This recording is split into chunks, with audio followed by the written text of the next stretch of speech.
नमस्कार बच्चों, मैं श्रीमती सुजाता नायडू, व्याख्याता हिंदी, शासकीय हाई स्कूल कोसमी, विकासखंड बकावंड, पढ़ाई तुम्हारे द्वार कार्यक्रम के अंतर्गत मैं आप लोगों को विषय हिंदी का पाठ 1.3 बादल को गिरते देखा है को पढ़ाने जा रही हूँ।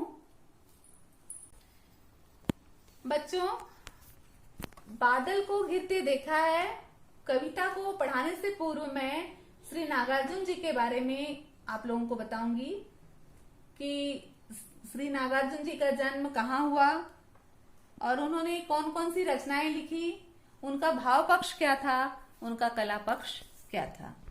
तो सबसे पहले हम देखेंगे श्री नागार्जुन जी का जन्म जो है बिहार के सतलखा नामक ग्राम में सन 1911 में हुआ था और इनकी जो प्रारंभिक शिक्षा है वह संस्कृत पाठशाला में हुई। और श्री नागार्जुन जी सन 1936 में लंका गए और वहां पर उन्होंने बौद्ध धर्म की दीक्षा ली और 1938 में वापस आ गए। एक जगह पर स्थायी रूप से रहने का अवसर ही नहीं मिला। हिंदी में इन्हें घुमक्कड़ कवि के नाम से जाना जाता है। मध्य प्रदेश एवं उत्तर प्रदेश हिंदी अकादमी के द्वारा इन्हें पुरस्कृत किया जा चुका है। तो आप लोग जान गए ना कि नागार्जुन जी का जन्म जो है बिहार के सतलखा नामक ग्राम में सन 1911 में हुआ था। ठीक है, कहाँ हुआ था? बिहार के सतलखा नामक ग्राम में। और श्री नागार्जुन जी की जो रचनाएं हैं वो है युगधार, प्यासी पथराई आंख, सतरंगे पंखों वाली और भस्मांकुर, नौतुरिया, डाक मोचन, वरुण के बेटे आदि इनके काव्य संग्रह हैं।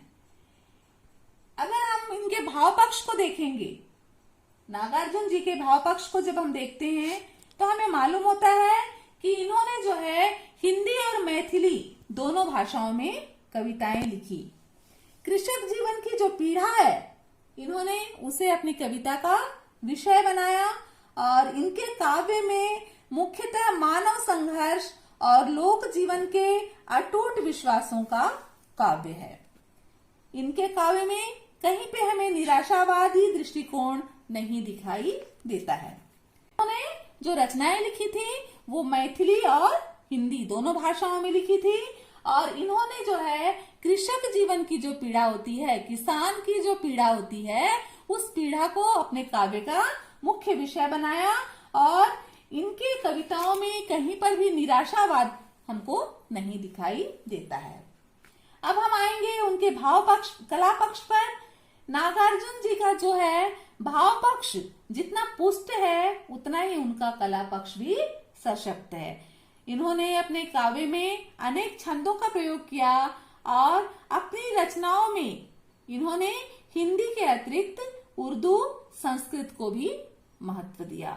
उनकी जो कविताएं हैं उसमें हिंदी और संस्कृत और उर्दू तीनों हमें देखने को मिलती हैं। ठीक है, अब हम देखेंगे साहित्य में इनका कैसा स्थान था, क्या स्थान था। साहित्य में नागार्जुन जी का अद्वितीय स्थान था।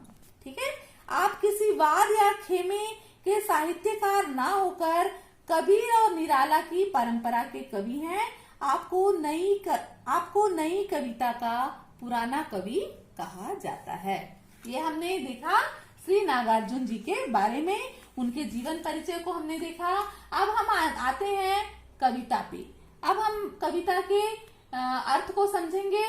तो पहला इसमें है, अमल धवलगिरी के शिखरों पर बादल को घिरते देखा है, छोटे छोटे मोती जैसे उसके शीतल तुहिन कणों को मान सरोवर के उन स्वर्णिम कमलों पर घिरते देखा है, बादल को घिरते देखा है।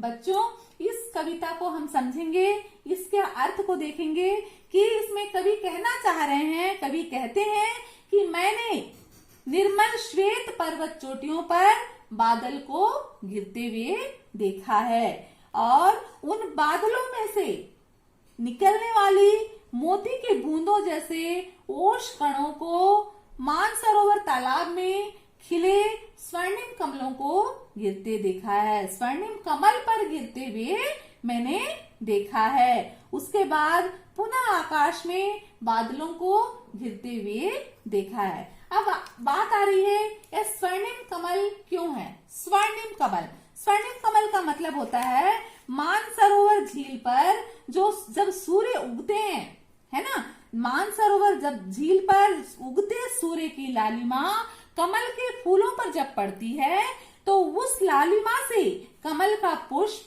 सुनहरा दिखाई देता है, इसलिए हम उन्हें स्वर्णिम कमल कहते हैं। ये बात समझ में आ गया आप लोगों को? अब मैं दूसरे पैरा में जाऊंगी।